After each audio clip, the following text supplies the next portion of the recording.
ರೇಷ್ಮೆ ಐಸಿರಿ. ರೇಷ್ಮೆ ಕೃಷಿ ತಾಂತ್ರಿಕತೆಗಳನ್ನು ಕುರಿತ ಬಾನುಲಿ ಸರಣಿ. ರೇಷ್ಮೆ ಐಸಿರಿ ಬೆಳೆಯಲು ಕೃಷಿಕರ ಪಾಲಿಗೆ ಸಿರಿಸಿರಿ. ರೇಷ್ಮೆ ಐಸಿರಿ ಬೆಳೆಯಲು ಕೃಷಿಕರ ಪಾಲಿಗೆ ಸಿರಿಸಿರಿ.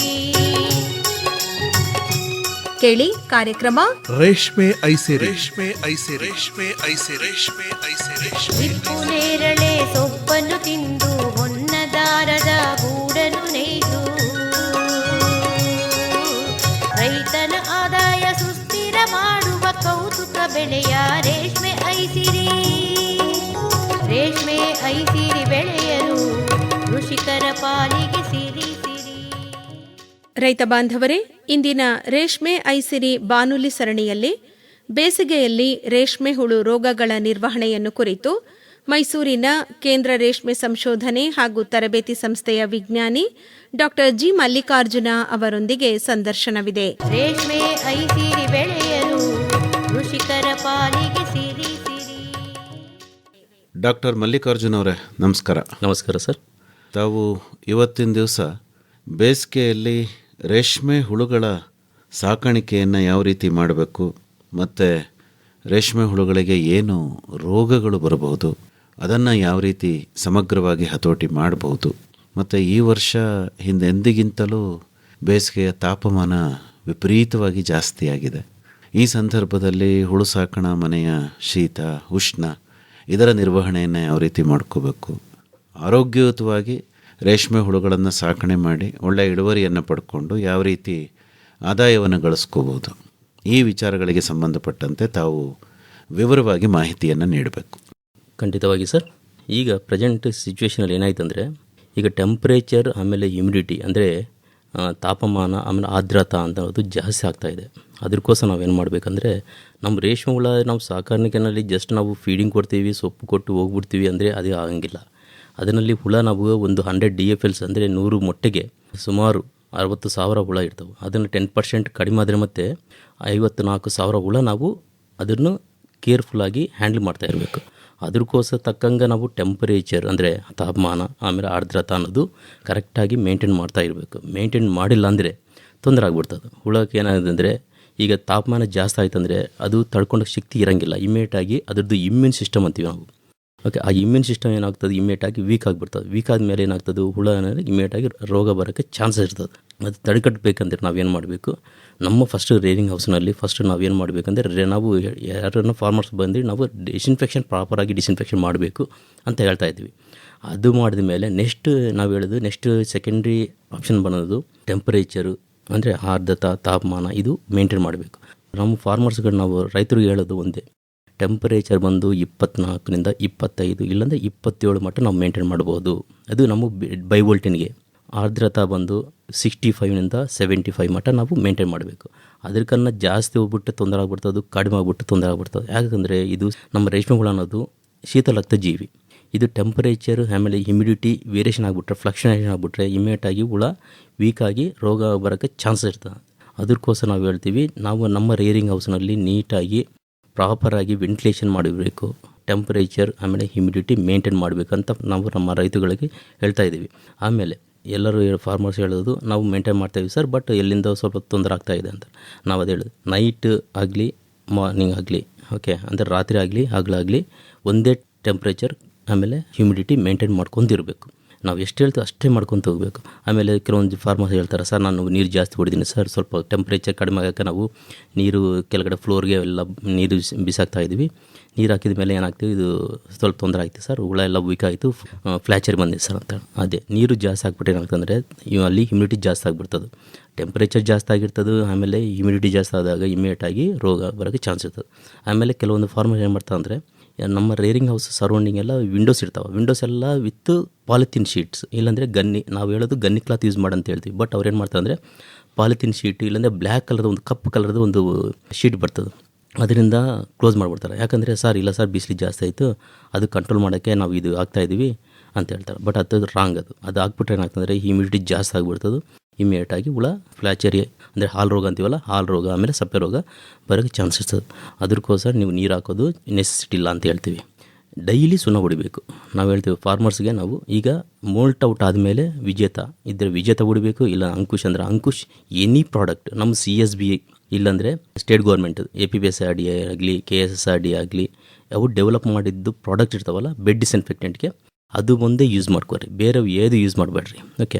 ಆಮೇಲೆ ನೀವು ಡೈಲಿ ನಿಮಗೆ ಸಾಯಂಕಾಲ ಫ್ರೀ ಟೈಮ್ ಸಿಕ್ಕರೆ ಸಾಯಂಕಾಲ ಯೂಸ್ ಮಾಡಿರಿ, ಇಲ್ಲಾಂದರೆ ಮಾರ್ನಿಂಗ್ ಟೈಮ್ಲಿ ಯೂಸ್ ಮಾಡ್ತೀವಿ ಅಂದರೆ ಮಾರ್ನಿಂಗ್ ಟೈಮ್ನಲ್ಲಿ ಸುಣ್ಣ ಅಪ್ಲೈ ಮಾಡಿರಿ. ಸುಣ್ಣಲ್ಲಿ ಏನು ಮಿಕ್ಸ್ ಮಾಡಬಾರ್ದು, ಬರೀ ಸುಣ್ಣ. ಯಾಕಂದರೆ ಅದು ಟೆಂಪ್ರೇಚರ್ ಹ್ಯುಮಿಡಿಟಿನಿ ಕಂಟ್ರೋಲ್ ಮಾಡಿಬಿಡ್ತದೆ. ನಮ್ಮ ರೇರಿಂಗ್ ಹೌಸ್ನಲ್ಲಿ ಟೆಂಪ್ರೇಚರ್ ಆಮೇಲೆ ಹ್ಯುಮಿಡಿಟಿನಿ ಕಂಟ್ರೋಲ್ ಮಾಡಿಬಿಡ್ತದೆ. ಸುಣ್ಣನ ಪ್ರತಿನಿತ್ಯ ಬಳಸಬೇಕಾ? ಎಸ್ ಸರ್, ಡೈಲಿ ಯೂಸ್ ಮಾಡಬೇಕು. ಕೆಲವೊಂದು ಫಾರ್ಮರ್ಸ್ ನಾವು ರೀಸೆಂಟಾಗಿ ಹೇಳಿದರು, ಸರ್ ನಾವು ಸ್ವಲ್ಪ ಅದರಲ್ಲಿ ಒಂದು ಟೀಸ್ಪೂನ್ ಟೈಪ್ನಲ್ಲಿ ತೊಗೊಂಡು ಒಂದು ಬ್ಲೀಚಿಂಗ್ ಪೌಡರ್ ಹಾಕಿ ನಾವು ಅಪ್ಲೈ ಮಾಡಿದ್ವಿ, ಹುಳ ಪ್ರಾಬ್ಲಮ್ ಆಯಿತು. ಏನೇನಾಗ್ತದೆ ಫಸ್ಟ್ ಕೇಳೋದು ಏನೇನಾಗ್ತದೆ ಅಂತಾರೆ. ಆಲ್ರೆಡಿ ಏನೋ ಆಗಿರ್ತದೆ. ಅವ್ರು ಏನು ಹೇಳ್ತಾರೆ, ಏನಾಗ್ತದೆ ಸರ್? ಇಲ್ಲ, ಅದು ನಾವು ಬ್ಲೀಚಿಂಗ್ ಪೌಡರ್ ಅನ್ನೋದು ಅವಾಯ್ಡ್ ಮಾಡ್ತೀವಿ. ಬ್ಲೀಚಿಂಗ್ ಪೌಡರ್ ಅನ್ನೋದು ಓನ್ಲಿ ಡಿಸ್ಇನ್ಫೆಕ್ಟೆಂಟ್, ರೂಮ್ ಡಿಸ್ಇನ್ಫೆಕ್ಟೆಂಟ್. ಅದು ಬಿಟ್ಟು ಬೇರೆ ಯಾಕೆ ಯೂಸ್ ಮಾಡಬಾರ್ದು, ಅದು ಹಾಸಿಗೆಯಲ್ಲಿ ಬಳಸಬಾರ್ದು. ಈಗ ಸುಣ್ಣನ ಸಾಮಾನ್ಯವಾಗಿ ಸೊಪ್ಪೆಲ್ಲ ತಿಂದ ಮೇಲೆ ಸೊಪ್ಪಲ್ಲಿರೋ ತೇವ ಒಣಗೋದಕ್ಕೆ ಸುಣ್ಣನ ಅದೊಂದು. ಆಮೇಲೆ ಹಿಕ್ಕೆ ಅಂತೀವಲ್ಲ ಸರ್, ಫೀಕಲ್ ಮ್ಯಾಟರ್ ಅಂತೀವಿ ನಾವು ಇಂಗ್ಲೀಷ್ನಲ್ಲಿ. ಫೀಕಲ್ ಮ್ಯಾಟರ್ ಅದು ಡ್ರೈ ಆಗಕ್ಕೆ ಅದೇನಾಗ್ತಂದರೆ ಒಂದೇ ಶೂಟ್ನಲ್ಲಿದ್ದಾಗ ಆ ಹಿಕ್ಕೆನಲ್ಲಿ ತೇವಾಂಶ ಜಾಸ್ತಿ ಇರ್ತದೆ. ಅದೆಲ್ಲ ಎವಾಪರೇಟ್ ಆಗಿ ನಮ್ಮ ರೇರಿಂಗ್ ಹೌಸ್ನಲ್ಲಿ ಅವರು ವೆಂಟಿಲೇಷನ್ ಓಪನ್ ಆಗಿ ಕರೆಕ್ಟಾಗಿ ಇಟ್ಟಿಲ್ಲ ಅಂದರೆ ಹ್ಯುಮಿಡಿಟಿ ಜಾಸ್ತಿ ಆಗಿಬಿಡ್ತದೆ. ಹ್ಯುಮಿಡಿಟಿ ಜಾಸ್ತಿ ಆಗ ಹುಳ ವೀಕ್ ಆಗಿಬಿಡ್ತದೆ. ಅಂದರೆ ಈಗ ಸುಣ್ಣ ಬೆಳಗ್ಗೆ ಸಮಯದಲ್ಲಿ ಹಾಕಬೇಕು ಅಥವಾ? ಸರ್ ಅದೇ ಸರ್, ನಾವು ಫಾರ್ಮರ್ಸ್ಗೆ ನಿಮ್ಮ ಕನ್ವೀನಿಯೆಂಟ್. ಓಕೆ, ಬಟ್ ಡೈಲಿ ಒಂದು ಸಾರಿ ಯೂಸ್ ಮಾಡಿ ಅಂತ ಹೇಳ್ತೀವಿ. ಲೇಟ್ ಏಜ್ನಲ್ಲಿ, ಲೇಟ್ ಏಜ್ ಚಾಕಿ ಸ್ಟೇಜ್ನಲ್ಲ, ಚಾಕಿ ಸ್ಟೇಜಲ್ಲಿ ನಮಗೆ ಹ್ಯುಮಿಡಿಟಿ ಜಾಸ್ತಿ ಬೇಕು. ಹಾಸಿಗೆ ಸೋಂಕುಗಳನ್ನು ಯೂಸ್ ಮಾಡೋದಾದರೆ ಬೆಡ್ ಡಿಸ್ಇನ್ಫೆಕ್ಟೆಂಟ್ ಯೂಸ್ ಮಾಡೋದು, ಬೆಡ್ ಡಿಸ್ಇನ್ಫೆಕ್ಟೆಂಟ್ ಯೂಸ್ ಮಾಡಿ ನಾರ್ಮಲ್ ಆಗಿ ರೆಗ್ಯುಲರ್ ಅದು ಮಾಡ್ತಾ ಇರಬೇಕು. ಅದನ್ನು ಪ್ರತಿನಿತ್ಯ ಹಾಕಬೇಕು? ಪ್ರತಿನಿತ್ಯ ಅಲ್ಲ, ಮೋಲ್ಟ್ ಔಟ್ ಆದಮೇಲೆ. ಓಕೆ, ಮೋಲ್ಟ್ ಔಟ್ ಆದಮೇಲೆ ಅಂದರೆ ಜ್ವರದಿಂದ ಹೊರಗಡೆ ಬಂದಮೇಲೆ. ಓಕೆ, ಈಗ ನಾವು ಹೇಳ್ತೀವಿ ವಿಜೇತ ಇದ್ದರೆ ಆಫ್ಟರ್ ಈಚ್ ಮೋಲ್ಟ್ ಔಟ್ ಅಪ್ಲೈ ಮಾಡಬೇಕು. ಆಮೇಲೆ 15 ಸ್ಟಾರ್ನಲ್ಲಿ 4ನೇ ದಿವಸ ಅಪ್ಲೈ ಮಾಡಬೇಕು ವಿಜೇತ ಇದ್ದರೆ. ಇಲ್ಲ ಅಂಕುಶ್ ಸಿಗ್ತದೆ, ಅಂಕುಶ್ ಇದ್ದಾಗ ಅದು ಈಚ್ ಮೋಲ್ಟ್ ಔಟು. ಆಮೇಲೆ 15 ಸ್ಟಾರ್ನಲ್ಲಿ 3ನೇ ದಿವಸ 5ನೇ ದಿವಸ ಅದು ಅಪ್ಲೈ ಮಾಡಬೇಕು. ಇಲ್ಲ ನಾವು ಅದು ಮಿಕ್ಸ್ ಮಾಡ್ಕೊತೀವಿ ಸರ್ ಅಂದರೆ ಅದು ತೊಂದರೆ ಆಗ್ಬಿಡ್ತದೆ. ಜಾಸ್ತಿ ಏನು ಬೇಡ, ನಾವು ರೆಕಮೆಂಡ್ ಮಾಡಿದ್ದು ಯಾಕಂದ್ರೆ ನಾವು ಇದೆಲ್ಲ ಇದ್ರ ಮೇಲೆ ವರ್ಕ್ ಮಾಡೇ ನಾವು ಫಾರ್ಮರ್ ಹೇಳೋದು. ಅದಕ್ಕೋಸ್ಕರ ಇದು ಮಾಡಬೇಕು. ಆಮೇಲೆ ಕೆಲವೊಂದು ಫಾರ್ಮರ್ಸ್ ಹೇಳ್ತಾರೆ ವಿಜೇತ ಸಪ್ಲಿಮೆಂಟ್ ಅನ್ನೋದು only for controlling fungal infection control ಮಾಡೋಕ್ಕೆ ನಾವು ವಿಜೇತ ಸಪ್ಲಿಮೆಂಟ್ ಹೇಳ್ತಾ ಇದ್ದೀವಿ. ಅದರಲ್ಲಿ ಕೆಲವೊಂದು ಫಾರ್ಮರ್ಸ್ ಹೇಳ್ತಾ ಇದ್ರು, ಇದು ನಾವು ಬೇರೆ ಬೇರೆ ಕೆಮಿಕಲ್ಸ್ ಯೂಸ್ ಮಾಡಿ ಆ್ಯಡ್ ಮಾಡ್ತಿದ್ದೀವಿ ಸರ್, ಅದೇನು ಯೂಸ್ ಮಾಡ್ಬೋದು ಅಂತ. ಅದು ಯೂಸ್ ಮಾಡಬಾರ್ದು. ಇದು ಏನು ಬಿಡುತ್ತೆ, ನಾವು ಏನು ರೆಕಮೆಂಡ್ ಮಾಡಿದ್ವಿ ಸ್ಟ್ರಾಂಗ್ ಆಗಿ ನೀವು ಅದೇ ಫಾಲೋ ಮಾಡಬೇಕಂತ ನಾವು ಫಾರ್ಮರ್ಸ್ಗೆ ಹೇಳ್ತಾ ಇದ್ದೀವಿ ಸರ್, ರೈತರಿಗೆ ಹೇಳ್ತಾ ಇದ್ದೀವಿ. ಈಗ ಇದು ಹ್ಯುಮಿಡಿಟಿ ಕಂಟ್ರೋಲ್ ಮಾಡೋಕ್ಕೆ ನಾವು ಸುಣ್ಣ ಯೂಸ್ ಮಾಡಬೇಕಂತ ಹೇಳ್ತಾ ಇದ್ದೀವಿ. ಆಮೇಲೆ ಈ ಕ್ರಾಪ್ ಕಂಪ್ಲೀಟ್ ಆಯಿತು, ಕ್ರಾಪ್ ಚೆನ್ನಾಗಿ ಬಂತು, ಏನು ತೊಂದರೆ ಇಲ್ಲ. ಕ್ರಾಪ್ ಬಂದಿಲ್ಲ ಅಂದರೆ ನೆಕ್ಸ್ಟ್ ಕ್ರಾಪ್ ಏನು ಮಾಡಬೇಕು, ಅದು ಇಂಪಾರ್ಟೆಂಟ್. ಈಗ ಅದೇನು ಮಾಡಬೇಕಂದ್ರೆ ಡಿಸ್ಇನ್ಫೆಕ್ಷನ್ ಅಂತ ನಾವು ಪಕ್ಕ ಹೇಳ್ತಾ ಇದ್ದೀವಿ. ಸೋಂಕು ನಿವಾರಣೆ ಅದು ಕಂಪಲ್ಸರಿ 3 ಸತಿ ಮಾಡಬೇಕು. ಕ್ರಾಪ್ ಆದಮೇಲೆ ಇಮ್ಮಿಡಿಯೇಟಾಗಿ ಒಂದು ಡಿಸ್ಇನ್ಫೆಕ್ಷನ್. ಈಗ ಅದರಲ್ಲಿ ಈ ಶೂಟ್ನಲ್ಲಿ ಇರ್ತವಲ್ಲ ವೇಸ್ಟ್, ಮಲ್ಬರಿ ಶೂಟ್, ಅದೆಲ್ಲ ತೆಗೆದು ಒಂದು ಕಡೆ ಹಾಕಿ ಬೆಂಕಿ ಹಾಕಬೇಕು. ಇನ್ ಕೇಸ್ ರೋಗ ಇದ್ದರೆ ಬೆಂಕಿ ಹಾಕಿಬಿಟ್ಟು ಚೆನ್ನಾಗಿರ್ತದೆ ಸರ್. ಇಲ್ಲ ಚೆನ್ನಾಗಿ ಕ್ರಾಪ್ ಬಂತು, ಫಾರ್ಮರ್ ಹೇಳ್ತಾರೆ ಅವ್ರ ಸ್ಟೈಲ್ನಲ್ಲಿ ಏನಂದರೆ ನಮ್ಮದು ಬಂಪರ್ ಕ್ರಾಪ್ ಬಂದು ಸರ್ ಅಂತಾರೆ. ಓಕೆ, ಗುಡ್, ಬಂದಾಗ ಏನು ತೊಂದರೆ ಇಲ್ಲ ಸರ್. ಇಲ್ಲ ಏನೋ ತೊಂದರೆ ಆಯಿತು ಅಂದರೆ ಹಾಲು ರೋಗ ಏನೋ ಜಾಸ್ತಿ ಇತ್ತು, ಇಲ್ಲಾಂದರೆ ಫ್ಲ್ಯಾಚರಿ ಬಂದಿತ್ತು, ಸಪ್ಪೆ ರೋಗ, ಅದೇನಿತ್ತಂದರೆ ಅದೇನು ಮಾಡಬೇಕಂದ್ರೆ ನಾವು ಕೆಲವೊಂದು ಫಾರ್ಮರ್ಸ್ ಏನು ಮಾಡ್ತಾರೆ ಅಂದರೆ ತೋಟಕ್ಕೆ ಹಾಕ್ಬಿಡ್ತಾರೆ. ಅಂತ ತೋಟದಲ್ಲಿ ಮತ್ತೆ ನಾವು ಅದೇ ಅಲ್ಲಿಗೆ ಹೋಗಿ ಮತ್ತೆ ಸೊಪ್ಪು ತೊಗೊಂಡ್ಬರ್ತೀವಿ. ಅಲ್ಲಿಂದ ಮತ್ತೆ ನಮಗೆ ಈ ಮೈಕ್ರೋ ಆರ್ಗಾನಿಸಮ್ ಅಂತಲ್ಲ ಪ್ಯಾಥೋಜನ್ಸು, ಸಿಲ್ಕೋಮ್ ಪ್ಯಾಥೋಜನ್ಸು, ಇದು ಮತ್ತೆ ನಮ್ಮ ರೇರಿಂಗ್ ಹೌಸ್ನಲ್ಲಿ ಎಂಟಾಗೋಕ್ಕೆ ಚಾನ್ಸ್ ಇರ್ತದೆ. ಅದು ಅವಾಯ್ಡ್ ಮಾಡೋಕ್ಕೆ ನಾವು ಏನು ಮಾಡ್ತೀವಿ, ಒಂದು ಗುಂಡಿ ತೆಗೆದು ಅದರಲ್ಲಿ ಎಲ್ಲ ವೇಸ್ಟೇಜ್ ಇರ್ತದೆ ಅದೆಲ್ಲ ಅಲ್ಲಿ ಹಾಕಿ ಮಣ್ಣು ಮುಚ್ಚಿ, ಯೂರಿಯಾ ಅಂದರೆ ಕೆಲವೊಂದು ಫಾರ್ಮರ್ ಹೇಳ್ತಾರೆ ಯೂರಿಯಾ ಹಾಕ್ತೀವಿ ಸರ್ ಅಂದರೆ, ಓಕೆ ಫೈನ್, ಬ್ಲೀಚಿಂಗ್ ಪೌಡರ್ ಹಾಕಬೇಕಂತ ನಾವು ಹೇಳ್ತೀವಿ. ಮೇಲೆ ಬ್ಲೀಚಿಂಗ್ ಪೌಡರ್ ಹಾಕಿ ಫುಲ್ಲು ಮುಚ್ಚಿಬಿಟ್ಟು ನೀರು ಹಾಕ್ಬಿಟ್ರೆ ಅದು ಕೊಳಿದು ಬಿಡ್ತದೆ. ಓಕೆ, ಆಮೇಲೆ ಅದು ಗೊಬ್ಬರ ಆಗ್ಬಿಡ್ತದೆ. ಒಂದು 6 ಮಂತ್ಸ್ಗೆ ನಮಗೆ ಕೊಡುಗೆ ಗೊಬ್ಬರ ಟೈಪ್ ಆಗಿಬಿಡ್ತದೆ. ಅದು ಮತ್ತೆ ನಾವು ತೋಟಕ್ಕೆ ಡೈರೆಕ್ಟಾಗಿ ಅವಾಗ ಹಾಕ್ಬೋದು. ಇಲ್ಲ ಡೈರೆಕ್ಟಾಗಿ ಹಾಕ್ಬಿಟ್ಟು ಏನಾಗ್ತಂದರೆ ಇದು ತೊಂದರೆ ಆಗ್ಬಿಡ್ತದೆ. ಅದಕ್ಕೋಸ್ಕರ ಇದಾದಮೇಲೆ ನೆಕ್ಸ್ಟ್ ಡಿಸ್ಇನ್ಫೆಕ್ಷನ್ ಅಂತ 3 ಸತಿ ಕಂಪಲ್ಸರಿ ಮಾಡಬೇಕು ಸರ್. ಒಂದು ಕ್ಲೀನ್ ಆಯಿತು, ಕ್ಲೀನ್ ಆದಮೇಲೆ ಫಸ್ಟ್ ಡಿಸ್ಇನ್ಫೆಕ್ಷನ್ ಮಾಡಬೇಕು. ನೀವು ಫಾರ್ಮರ್ಸಿಗೆ ಅವರು ಕಡೆ ಏನೇ ಇರಲಿ ಡಿಸ್ಇನ್ಫೆಕ್ಷನ್ ನಾವು ರೆಕಮೆಂಡ್ ಮಾಡೋದು ಪ್ರಾಡಕ್ಟ್ಸ್ ಎಸ್ಪೆಷಲಿ ನಮ್ಮ CSRT ಮೈಸೂರು ಡೆವಲಪ್ ಮಾಡಿದ್ದು ಸ್ಯಾನಿಟೆಕ್ ಸೂಪರ್, ಸೆರಿಕ್ಲೋರ್, ಅಸ್ತ್ರ, ಆಮೇಲೆ ಸೆರಿಫಿಟ್, ಬ್ಲೀಚಿಂಗ್ ಪೌಡರ್, ಆಮೇಲೆ ಸುಣ್ಣ ನಾವು ರೆಕಮೆಂಡ್ ಮಾಡಿದ್ದು ಈ ಪ್ರಾಡಕ್ಟ್ಸ್. ಈ ಪ್ರಾಡಕ್ಟ್ನಲ್ಲಿ ಯಾವುದೋ ಒಂದು ಬ್ಲೀಚಿಂಗ್ ಪೌಡರ್ ಇದ್ದರೆ ಬ್ಲೀಚಿಂಗ್ ಪೌಡರ್ ಯೂಸ್ ಮಾಡಿ ಅಂತ ಹೇಳ್ತೀವಿ. ಬ್ಲೀಚಿಂಗ್ ಪೌಡರ್ ಹೆಂಗೆ ಪ್ರಿಪೇರ್ ಮಾಡಬೇಕಂದ್ರೆ 100 ಲೀಟರ್ಗೆ 2 kg ಅಂದರೆ 2% ಬ್ಲೀಚಿಂಗ್ ಪೌಡರ್ ಅಂತೀವಿ. 2% ಬ್ಲೀಚಿಂಗ್ ಪೌಡರ್ ಒಂದು ಸಪ್ರೇಟ್ 2 kg ಬ್ಲೀಚಿಂಗ್ ಪೌಡರ್ ಒಂದು ಬಕೆಟ್ನಲ್ಲಿ ತೊಗೊಂಡು ಅದಕ್ಕೆ ಒಂದು 5 ಲೀಟರ್ ನೀರು ಇಲ್ಲಾಂದರೆ 10 ಲೀಟರ್ ನೀರು ಹಾಕಿ ನೀಟಾಗಿ ಪೇಸ್ಟ್ ಮಾಡಬೇಕು. ನೀವು ಡೈರೆಕ್ಟಾಗಿ 2 kg ಬ್ಲೀಚಿಂಗ್ ಪೌಡರ್ 100 ಲೀಟರ್ಗೆ ಹಾಕ್ಬಿಟ್ರೆ ಅದು ಕರಿಯೋಂಗಿಲ್ಲ. ಉಂಟೆ ಬಂದುಬಿಡ್ತದೆ, ಅದರಿಂದ ತೊಂದರೆ ಆಗ್ತದೆ. ಅದಕ್ಕೆ ನಾವು ಹೇಳ್ತೀವಿ ಒಂದು ಬಕೆಟ್ನಲ್ಲಿ ಒಂದು 2 kg ಬ್ಲೀಚಿಂಗ್ ಪೌಡರು ಆಮೇಲೆ ನೀರು ಒಂದು 10 ಲೀಟರ್ ತೊಗೊಂಡು ನೀಟಾಗಿ ಪೇಸ್ಟ್ ಮಾಡಿಕೊಂಡು ಟ್ರಾನ್ಸ್ಫರ್ ಮಾಡಬೇಕು. 90 ಲೀಟರ್ಸ್ ವಾಟರ್ ಡ್ರಮ್ಗೆ ಹಾಕ್ಕೊಂಡು ಮಿಕ್ಸ್ ಮಾಡಿ ಇಮ್ಮಿಡಿಯೇಟಾಗಿ ಒಂದು 5 ಮಿನಿಟ್ಸಲ್ಲಿ ಅದು ಇಮ್ಮಿಡಿಯೇಟಾಗಿ ಸ್ಪ್ರೇ ಮಾಡ್ಬೋದು. ಅದೊಂದು ಸರ್, ಅದು ಒಂದು ಡಿಸ್ಇನ್ಫೆಕ್ಷನ್ ಆಗಿದೆ. ಇಲ್ಲ ನಮ್ಗೆ ಅಸ್ತ್ರ ಸಿಗ್ತದೆ, ಈಗ ನಮ್ಮ ಸ್ಟೇಟ್ ಗೌರ್ಮೆಂಟ್ ಅವರು ಸಬ್ಸಿಡಿನಲ್ಲಿ ಕೊಡ್ತಾ ಇದ್ದಾರೆ. ಅಸ್ತ್ರ ಏನು ಮಾಡಬೇಕಂದ್ರೆ 100 ಲೀಟರ್ಗೆ ನಾವು ಹೇಳೋದು 50 ಗ್ರಾಮ್ 100 ಲೀಟರ್ಗೆ ಅದು ಹಾಕಿ ಒಂದು 2 ಅವರ್ಸ್ ಆದಮೇಲೆ 2 ತಾಸು ಬಿಟ್ಟಿದ ಮೇಲೆ ಸ್ಪ್ರೇ ಮಾಡಬೇಕು. ಆ 2 ತಾಸು ಸುಮ್ಮನೆ ಬಿಡೋದಲ್ಲ, ಏನು ಮಾಡಬೇಕು, ಎವ್ರಿ 15 ಮಿನಿಟ್ಸ್ಗೆ ಒಂದು ಸಾರಿ ನಾವು ಸ್ಪ್ರೇ ಮಾಡಬೇಕು. ಎವ್ರಿ 15 ಮಿನಿಟ್ಸ್ಗೆ ಒಂದು ಸಾರಿ ಸ್ಪ್ರೇ ಮಾಡಿದಾಗ, ಯಾಕಂದರೆ 100 ಲೀಟರ್ನಲ್ಲಿ 50 ಗ್ರಾಮ್ ಕರಗಕ್ಕೆ 2 ತಾಸು ಬೇಕು. ಆ 2 ತಾಸು ಸುಮ್ಮನೆ ನಾವು ಫಾರ್ಮರ್ಸ್ ಹೇಳ್ತಾರೆ ಸರ್ ನಾವು ಮುಚ್ಚಿ ನಾವು ಹೋಗಿದ್ದರಿಂದ ಅದು ಕೆಲಸ ಆಗಂಗಿಲ್ಲ. 2 ತಾಸಿನಲ್ಲಿ ಎವ್ರಿ 15 ಮಿನಿಟ್ಸಿಂದ ಹಾಫ್ ಆನ್ ಅವರ್ ಒಂದು ಸಾರಿ ಒಂದು ಕಟ್ಟಿಗೆ ತೊಗೊಂಡು ಕರಗಿಸ್ಬೇಕು. ಕರೆದ ಮೇಲೆ ಒಂದು 2 ತಾಸು ಆದಮೇಲೆ ಸ್ಪ್ರೇ ಮಾಡಬೇಕು. ಸ್ಪ್ರೇ ಮಾಡಿದಾಗ ಆವಾಗ ನಮಗೆ ಅದು ನೀಟಾಗಿ ವರ್ಕ್ ಆಗ್ತದೆ. ಆಮೇಲೆ ಡಿಸ್ಇನ್ಫೆಕ್ಷನ್ ಮಾಡೋ ಟೈಮ್ನಲ್ಲಿ ಹೆಂಗೆ ಅಂತ ಒಂದು ಪಿನ್ ಪಾಯಿಂಟ್ ಗ್ಯಾಪ್ ಇರಬಾರ್ದು. ನಮ್ಮ ರೇರಿಂಗ್ ಹೌಸ್ನಲ್ಲಿ ಶೂಟು ನಮ್ಮ ಎಕ್ವಿಪ್ಮೆಂಟ್ಸ್ ಏನು ಯೂಸ್ ಮಾಡ್ತೀವೋ ಅವೆಲ್ಲ ನೀಟಾಗಿ ಡ್ರೆಂಚ್ ಆಗಿರಬೇಕು. ಅಷ್ಟು ಡ್ರೆಂಚ್ ಆಗಿದ್ರೇ ಅಲ್ಲಿ ಏನೇನ ರೋಗಾಣುಗಳಿದ್ದರೆ ಅವೆಲ್ಲ ಸತ್ತೋಗ್ಬಿಡ್ತಾವೆ. ಇಲ್ಲಾಂದರೆ ಹುಳ ಮತ್ತೆ ಅಲ್ಲಿಂದ ಬರ್ತವೆ. ಇದರಲ್ಲಿ ಏನಿದೆ ಅಂದರೆ ಸರ್ ಗ್ರಾಸರಿ ರೋಗ ಅಂತ ಆಯಿತು, ಹಾಲು ರೋಗ ಅಂತೀವಿ ನಾವು. ಹಾಲು ರೋಗ ಕನ್ನಡನಲ್ಲಿ ಹಾಲು ರೋಗ ಬಂದರೆ ಏನಾಗ್ತದೆ ಅಂದರೆ ಅದು ಒಂದು ಸಾರಿ ನಮ್ಮ ರೇರಿಂಗ್ ಹೌಸ್ನಲ್ಲಿ ಬಂದಿತ್ತಂದ್ರೆ ಎಂಟ್ರ್ ಆಯ್ತಂದರೆ 12 ವರ್ಷ ನಮ್ಮ ಕಡೆ ಇರ್ತದೆ. ಅದು ಸಾಯಿಸ್ಬೇಕಂದ್ರೆ ಒಂದೇ ಆಪ್ಷನ್ ಡಿಸ್ಇನ್ಫೆಕ್ಷನ್, ಪ್ರಾಪರ್ ಡಿಸ್ಇನ್ಫೆಕ್ಷನ್. ಅದಾದಮೇಲೆ ಅದು ಕಂಟ್ರೋಲ್ ಆಗೋದು. ಇಲ್ಲಾಂದರೆ 12 ವರ್ಷ ನೀವು ಅಲ್ಲೇ ಇರ್ತದೆ. ಅದು ಕಂಟ್ರೋಲ್ ಮಾಡೋಕ್ಕೆ ಅದಕ್ಕೆ ನಾವು ಏನು ಮಾಡ್ತೀವಿ ಅಂದರೆ ಡಿಸ್ಇನ್ಫೆಕ್ಷನಲ್ಲಿ ಈಗ ಫಸ್ಟ್ ಡಿಸ್ಇನ್ಫೆಕ್ಷನ್ ಆಯಿತು, ನೆಕ್ಸ್ಟ್ ಡಿಸ್ಇನ್ಫೆಕ್ಷನ್ ಒಂದು ಶೆಡ್ಯೂಲ್ ಟೈಪ್ ಇರ್ತದೆ. ನಾವು ಒಂದು 5 ಡೇಸ್ ಶೆಡ್ಯೂಲ್ ರೆಡಿ ಮಾಡ್ಕೊಂಡಿವಿ.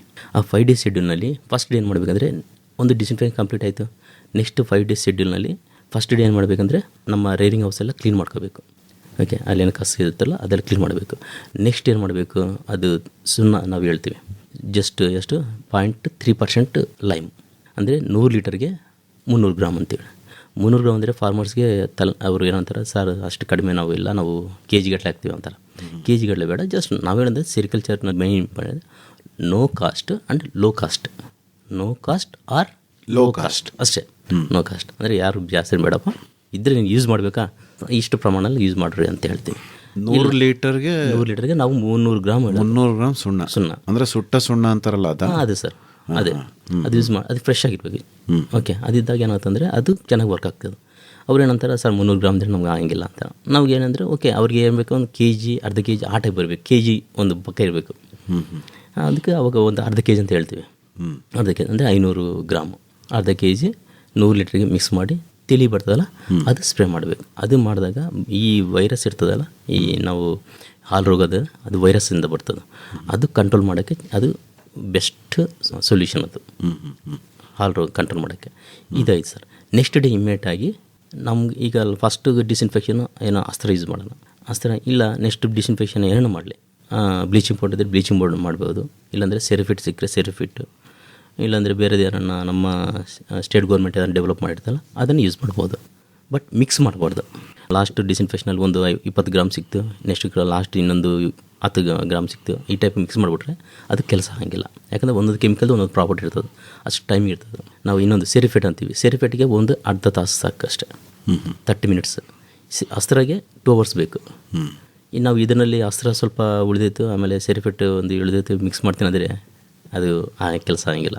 ಅದಕ್ಕೋಸ್ಕರ ನೀವು ಏನು ಸಿಗ್ತದೋ ಎಕ್ಸಾಕ್ಟ್ಲಿ ಅದೇ ಯೂಸ್ ಮಾಡಂತ ಹೇಳ್ತೀವಿ.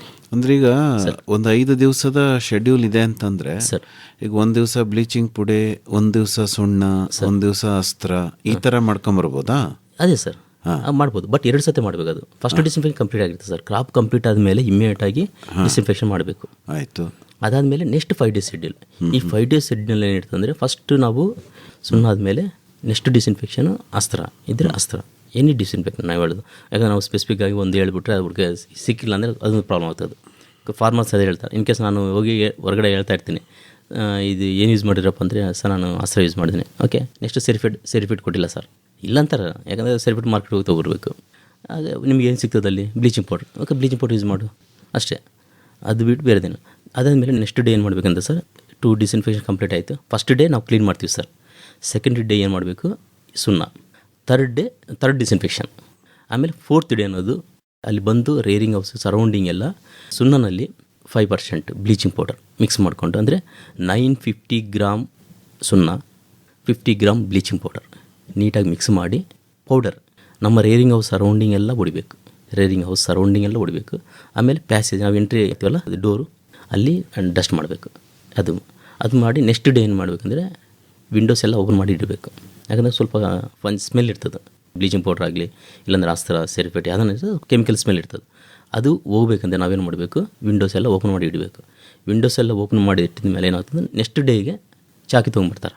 ಚಾಕಿ ತೊಗೊಂಬಂದಾಗ ನಿಮಗೆ ಹೈಜಿನಿಕ್ ಕಂಡೀಷನ್ ಇರ್ತದೆ. ಅವಾಗ ವೆಂಟಿಲೇಷನ್ ಚೆನ್ನಾಗಿರ್ತದೆ, ಟೆಂಪ್ರೇಚರ್ ಕೂಲ್ ಇರ್ತದೆ. ಅಲ್ಲಿಂದ ನಾವು ಪ್ರಾಕ್ಟೀಸ್ ಸ್ಟಾರ್ಟ್ ಮಾಡೋದು.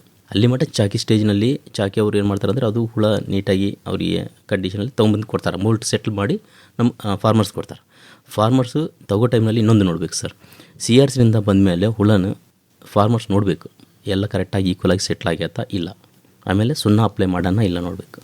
ಎಲ್ಲ ಸೆಟ್ಲ್ ಆಗ್ಯಾವಂದರೆ ಏನು ತೊಂದರೆ ಇಲ್ಲ ಪ್ರಾಬ್ಲಮ್ ಆಯ್ತು ಅಂದರೆ ನೋಡ್ಕೋಬೇಕು. ಇಮಿಡಿಯೇಟಾಗಿ CRC ಓನರ್ ಇದ್ದಾರೆ ಅವ್ರಿಗೆ ಇನ್ಫಾರ್ಮ್ ಮಾಡಬೇಕು, ನೋಡಿರಿ ನಿಮ್ಮದು ಹುಳ ಪ್ರಾಬ್ಲಮ್ ಆಯಿತು, ಲೈಕ್ ಮೋಲ್ಡ್ ಸೆಟ್ಲ್ ಆಗಿಲ್ಲ, ಆಮೇಲೆ ಸುಣ್ಣ ಹೊಡೆದಿಲ್ಲ ಕೊಡ್ರಿ. ಸುಣ್ಣ ಇನ್ ಕೇಸ್ ಮೇ ಬಿ ಒಂದು ಸಾರಿ ಮಿಸ್ಟೇಕ್ ಆಗಿರ್ತದೆ, ನಾವು ಬೇಕಾದ್ರೆ ನಾವು ಸುಣ್ಣ ಡಸ್ಟ್ ಮಾಡ್ಕೋಬೇಕು. ಯಾಕಂದರೆ ಈಕ್ವಲ್ ಆಗಿ ಸೆಟ್ಲ್ ಮಾಡಬೇಕು ನಾವು. ಕೆಲವೊಂದು ಏನಾಗ್ತದೆ ಅಂದರೆ ಡಿಸ್ಟರ್ಬ್ ಆಗಿ ಇಮಿಡಿಯೇಟಾಗಿ ಮೋಲ್ಟ್ ಔಟ್ ಆಗಿಬಿಡ್ತು ಕೆಲವೊಂದು ಹುಳ.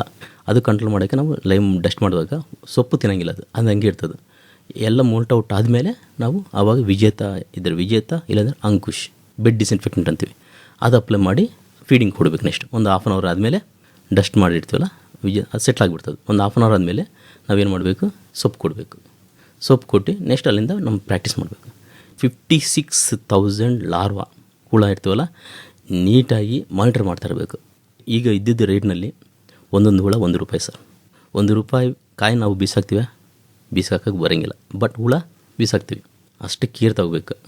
ಒಂದು ಹುಳ ಅಂದರೆ ನಾನು ಜಸ್ಟ್ ಅವ್ರೇಜ್ ಮೇಲೆ ಹೇಳ್ತಾ ಇದ್ದೀನಿ, ಅದು ಮ್ಯಾಕ್ಸಿಮಮ್ ₹2 ಇರ್ತದೆ. ಅದಾದಮೇಲೆ ನೆಕ್ಸ್ಟ್ ಡೈಲಿ ಮಾನಿಟರ್ ಮಾಡ್ತಾ ಇರಬೇಕು. ಕೆಲವೊಂದು ರೀಸೆಂಟಾಗಿ ಇಲ್ಲಿ ಚಿತ್ರದುರ್ಗದಿಂದ ಕಾಲ್ ಮಾಡಿ ಸರ್ ನಮ್ಮ ಒಂದು ಫೋಟೋ ಕಳಿಸಿ ನೋಡ್ರಿ ಸರ್ ಅಂತ 8:30ಗೆ ಏನಾಯ್ತು ಅಂತ ನೋಡಿದೆ. ಇಲ್ಲ ಸರ್ ನಮ್ಮ ವರ್ಕರ್ ಒಬ್ಬರು ಬ್ಲೀಚಿಂಗ್ ಪೌಡ್ರ್ ಹೊಡೆದ್ಬಿಟ್ಟಾರ ಸುಣ್ಣ ಅಂದ್ಕೊಂಡು ಅಂತ. ಏನಾರ ಮಾಡ್ಬೋದಾ ಅಂತ. ಏನು ಮಾಡೋಕ್ಕೆ ಬರೋಂಗಿಲ್ಲ, ಅದೇ ಮಾನಿಟರ್ ಮಾಡಬೇಕು. ವರ್ಕರ್ಸ್ ನಾವು ಹೇಳ್ತೀವಿ ಸೊಪ್ಪು ಕೊಡ್ರಿ ಅಂತ, ಬಟ್ ಅಯ್ಯಪ್ಪ ಸೊಪ್ಪು ಕೊಡ್ತಾನೆ. ನಾವು ಡಸ್ಟ್ ಮಾಡೋ ಟೈಮ್ ನಾವು ಇರಬೇಕು. ಸೊಪ್ಪು ಕೊಟ್ಟಂದ್ರೆ ಮತ್ತೆ ಇನ್ನೊಂದು ಸಲ ಬಂದು ನಾವು ಎಲ್ಲರೂ ಗ್ಯಾಪ್ ಬಿಡ್ತದೆ ಅಲ್ಲಿ ಕೊಡ್ಬೋದು. ಬಟ್ ಬ್ಲೀಚಿಂಗ್ ಇದು ಸುಣ್ಣ ಹೊಡೆಯೋ ಟೈಮ್ ನಾವು ಡೈಲಿ ಹೇಳ್ತಿದ್ವಿ ಸುಣ್ಣ ಹೊಡಿ ಅಂದಾಗ ಸುಣ್ಣದಲ್ಲಿ ಏನೋ ಬ್ಲೀಚಿಂಗ್ ಪೌಡರ್ ಆಗಿಬಿಟ್ಟೆ ಹುಳ ಸತ್ತೋಗ್ಬಿಡ್ತದೆ, ಹುಳಕ್ಕೆ ಡ್ಯಾಮೇಜ್ ಆಗಿಬಿಡ್ತದೆ. ಅದಕ್ಕೋಸ್ಕರ ಕೇರ್ಫುಲ್ಲಾಗಿ ಮಾನಿಟರ್ ಮಾಡ್ತಾರೆ ಡೈಲಿ. ಅದಿರೋದು only 17 days sir. First 7 to 8 days ಚಾಕಿನ ಇರ್ತದೆ, ಅಲ್ಲಿಂದ 17 ಡೇಸ್ ನಮ್ಮ ಕಡೆ ಇರ್ತದೆ. ಆ 17 ಡೇಸ್ ನಾವು ಮಾನಿಟರ್ ಮಾಡಿದ್ರೆ ಸಾಕು, ವಿಲ್ ಗೆಟ್ ಗುಡ್ ಕ್ರಾಪ್. ಅದು ಮಾಡಬೇಕು. ಆಮೇಲೆ ಮತ್ತೆ ಏನು ಹೇಳ್ತಿದ್ದೆ ಅಂತ ಸರ್, ಈಗ ಕೆಲವೊಂದು ಪ್ರಾಡಕ್ಟ್ ಬರ್ತಿದ್ದಾವೆ ಅನ್ರೆಕಮೆಂಡೆಡ್ ಬ್ರ್ಯಾಂಡ್ಸ್, ಅವೆಲ್ಲ ನಾವು ಯೂಸ್ ಮಾಡಬೇಡ ಅಂತ ಹೇಳ್ತಿದ್ದೆ. ಏನೇ ಆಗಲಿ, ಯಾಕಂದರೆ ಈ ಸೊಪ್ಪಿನಲ್ಲಿ ನಮ್ಮ ಅರುಣ್ ಕುಮಾರ್ ಅವರು ಕ್ಲಾಸ್ ತೊಗೊತಾರೆ ಸರ್. ಈ ಹುಳಕ್ಕೆ ಅಂತ ನಾವು ಏನು ರೆಕಮೆಂಡ್ ಮಾಡಿದ್ವೋ ಅದೇ ಯೂಸ್ ಮಾಡಿರಿ ಅಂತ ಹೇಳ್ತೀವಿ. CSB ಇಲ್ಲಾಂದರೆ ಸ್ಟೇಟ್ ಗೌರ್ಮೆಂಟ್ ರೆಕಮೆಂಡೆಡ್ ಪ್ರಾಡಕ್ಟ್ ಮಾತ್ರ ಯೂಸ್ ಮಾಡಬೇಕು, ಅದು ಬಿಟ್ಟು ಬೇರೆದೇನು ಯೂಸ್ ಮಾಡಬೇಡ ಅಂತ ಹೇಳ್ತೀವಿ. ಈ ಟೆಂಪರೇಚರ್ ರೆಗ್ಯುಲೇಷನ್ ಬಗ್ಗೆ ಹೇಳಿದ್ರಲ್ಲ ಹುಳು ಸಾಕಣೆ ಮನೆಯಲ್ಲಿ ಸರ್, ಅಂದರೆ ಉಷ್ಣವನ್ನು ಕಡಿಮೆ ಮಾಡೋದಕ್ಕೆ ಸ್ವಾಭಾವಿಕವಾದ ಕ್ರಮಗಳನ್ನು ಏನು ತಗೋಬೋದು ಸರ್? ಉಷ್ಣ ಕಡಿಮೆ ಮಾಡಬೇಕಂದ್ರೆ ನಾವು ಹೇಳ್ತೀವಿ ಸರೌಂಡಿಂಗ್ ಸ್ವಲ್ಪ ನಮ್ಮ ವಿಂಡೋಸ್ ಇರ್ತಾವಲ್ಲ, ವಿಂಡೋ ಪಕ್ಕ ಗನ್ನಿ ಕ್ಲಾತ್ ಯೂಸ್ ಮಾಡ್ಬೇಕಂತ ಹೇಳ್ತಾರೆ. ಗೋಣಿತಾಟು ಅದು ಯೂಸ್ ಮಾಡಿ ಸ್ವಲ್ಪ ವಾಟರ್ ಸ್ಪ್ರೇ ಮಾಡಿಬಿಟ್ರೆ. ಈಗ ಸಮ್ಮರ್ನೇ ಐತಂದರೆ ಸರ್ ಟೆಂಪ್ರೇಚರ್ ಜಾಸ್ತಿ ಆಯಿತು, ಹ್ಯುಮಿಡಿಟಿ ಕಡಿಮೆ ಆಯಿತು. ಈವನ್ ಮೈಸೂರಿನಲ್ಲಿ ನಾವು ರೀಸೆಂಟ್ ಮೊನ್ನೆ ನೋಡಿದೆ 21 ಇತ್ತು ತೇವಾಂಶ. 21 ಆಗಿಲ್ಲ ಕೆಲಸ. ನಾವು ಜಾಸ್ತಿ ಮಾಡಬೇಕಂದ್ರೆ ನಾವು ನೀರು ಹಾಕ್ಬಿಟ್ರೆ ಮತ್ತೆ ತೊಂದರೆ ಆಗ್ಬಿಡ್ತದೆ. ನೀರು ಹಾಕ್ಬಾರ್ದು. ಆ ಗೋಣಿ ಚೀಲ ಇರ್ತದಲ್ಲ ಅದು ಕುಡಿದಾಗ ಏನಾಗ್ತದೆ, ಆಟೋಮೆಟಿಕ್ಕಾಗಿ ಗಾಳಿ ಹೀಟ್ ಇರೋಂಗಿಲ್ಲ, ಇಮಿಡಿಯೇಟಾಗಿ ಸ್ವಲ್ಪ ಹ್ಯುಮಿಡಿಟಿ ರೈಸ್ ಆಗಿಬಿಡ್ತದೆ. ಓಕೆ, ಅದು ಮಾಡಬೇಕು ಸರ್. ಆಮೇಲೆ ರೇರಿಂಗ್ ಹೌಸ್ ಮೇಲೆ ಕೆಲವೊಂದು ಫಾರ್ಮರ್ಸ್ ನಾನು ಅಬ್ಸರ್ವ್ ಮಾಡ್ತೇನೆ. ನಾನು CDF ಸರ್ ಫೀಲ್ಡ್ ವಿಸಿಟ್ ಮಾಡ್ತೀನಲ್ಲ, ಅವರು ಹೊರಗಡೆ ಎಷ್ಟು ಚೆನ್ನಾಗಿರುತ್ತೆ ಅಂದರೆ ಟೆಂಪ್ರೇಚರ್ ನೀಟಾಗಿ ಮೇಂಟೈನ್ ಮಾಡ್ತಿದ್ದಾರೆ ಸರ್. ಟೆಂಪ್ರೇಚರ್ ಹ್ಯುಮಿಡಿಟಿ ಮೇಂಟೈನ್ ಮಾಡ್ತಿದ್ದಾರೆ. ಸ್ಪ್ರಿಂಕ್ಲರ್ಸ್ ಯೂಸ್ ಮಾಡ್ತಾಯಿದ್ದಾರೆ ರೇರಿಂಗ್ ಹೌಸ್ ಮೇಲೆ. ಅದು ಗರಿ ಅಂತೀವಲ್ಲ, ಕೊಕೊನಟ್ದು ತೆಂಗಿನ ಗರಿ ಅದು ಮೇಲೆ ಹಾಕಿ ಅದ್ರ ಮೇಲೆ ಸ್ಪ್ರಿಂಕ್ಲರ್ ಹಾಕ್ಯಾರ ಸರ್. ಮಾಡಿದಾಗ ಏನಾಗ್ತಂದರೆ ಟೆಂಪ್ರೇಚರ್ ಹ್ಯುಮಿಡಿಟಿ 2 ಕಂಟ್ರೋಲ್ ಆಗ್ತಾಯಿದೆ. ಅದಕ್ಕೋಸ್ಕರ ಅದೊಂದು ಆಪ್ಷನ್ ಐತೆ ಸರ್, ಅದೊಂದು ಯೂಸ್ ಮಾಡ್ಬೋದು. ಅಂದರೆ ಕಿಟಕಿಗಳಿಗೆ ಗೋಣಿತಾಟ ನೀರನ್ನು ಎರಚಬೇಕು. Yes sir. ಮನೆ ಮೇಲ್ಗಡೆ ತೆಂಗಿನ ಗರಿ ಹಾಕಿಬಿಟ್ರೆ ಈ ಸಮ್ಮರ್ನಲ್ಲಿ ಅಷ್ಟೇ, ಬೇಸಿಗೆನಲ್ಲಿ ಅದು ಹಾಕ್ಬಿಟ್ಟು ಅಟ್ಲೀಸ್ಟ್ ಅದು ಕಂಟ್ರೋಲ್ ಆಗಿಬಿಡ್ತದೆ ಸರ್. ಕೆಲವೊಂದಷ್ಟು ಜನ ಮರಳು ಹಾಕ್ಬಿಟ್ಟು ಮೇಲ್ಗಡೆ ಮಡಿಕೆ ಇಟ್ಟು ಮಡಿಕೆನಲ್ಲಿ ನೀರನ್ನ ಹಾಕ್ತಾರೆ, ಅಥವಾ ಮರಳಿಗೆನೆ ನೀರನ್ನ ಚುಮ್ಕಿಸ್ತಾರೆ.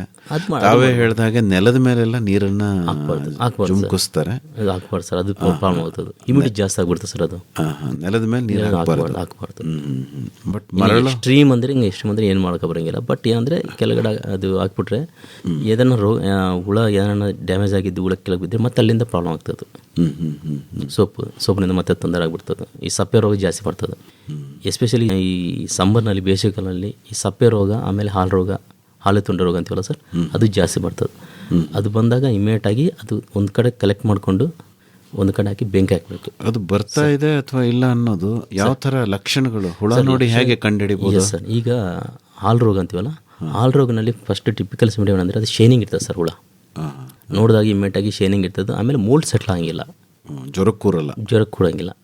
ಸುಮ್ಮನೆ ಅದು ಇನ್ನೊಂದು ಅದ್ರದ್ದು ಟಿಪಿಕಲ್ ಸಿಂಪ್ಟಮ್ ಏನಂದರೆ ಇಲ್ಲಿಂದ ಒಂದು ಕಡೆ ಅಡ್ಡಾಡ್ತದೆ, ಅಲ್ಲಿ ಹೋಗ್ತದೆ, ರೋಮಿಂಗ್ ಮಾಡ್ತಾ ಇರ್ತದೆ. ನಾವು ರೋಮಿಂಗ್ ಅಂತೀವಿ. ಒಂದು ಕಡೆ ರೆಸ್ಟ್ಲೆಸ್ ಮೂವ್ಮೆಂಟ್ ಅಂತೀವಿ ನಾವು. ಅಂದರೆ ಇಲ್ಲಿಂದ ಒಂದು ಕಡೆ ಹೋಗ್ತದೆ, ಅಲ್ಲಿಂದ ಅದು ಹೋಗೋ ಸುಮ್ಮನೆ ಹೋಗಂಗಿಲ್ಲ. ಅದು ಬ್ಯಾಕ್ ಸೈಡಿಂದ ಊಸ್ ಔಟ್ ಆಗ್ತಿರ್ತದೆ, ಮಿಲ್ಕ್ ಫ್ಲೂಯಿಡ್ ಅಂತೀವಿ. ಅದು ವೈರಸ್. ಅದು ಬಾಡಿನಲ್ಲಿ ಬ್ಲಡ್ ಸೆಲ್ಸ್ ಇರ್ತಾವಲ್ಲ, ಸಿಲ್ಕಾಮ್ದು ಬ್ಲಡ್ ಸೆಲ್ಸ್ ಡ್ಯಾಮೇಜ್ ಮಾಡಿ ಅಲ್ಲಿಂದ ಅದು ಊಸ್ ಔಟ್ ಆಗ್ತಾ ಇರ್ತದೆ.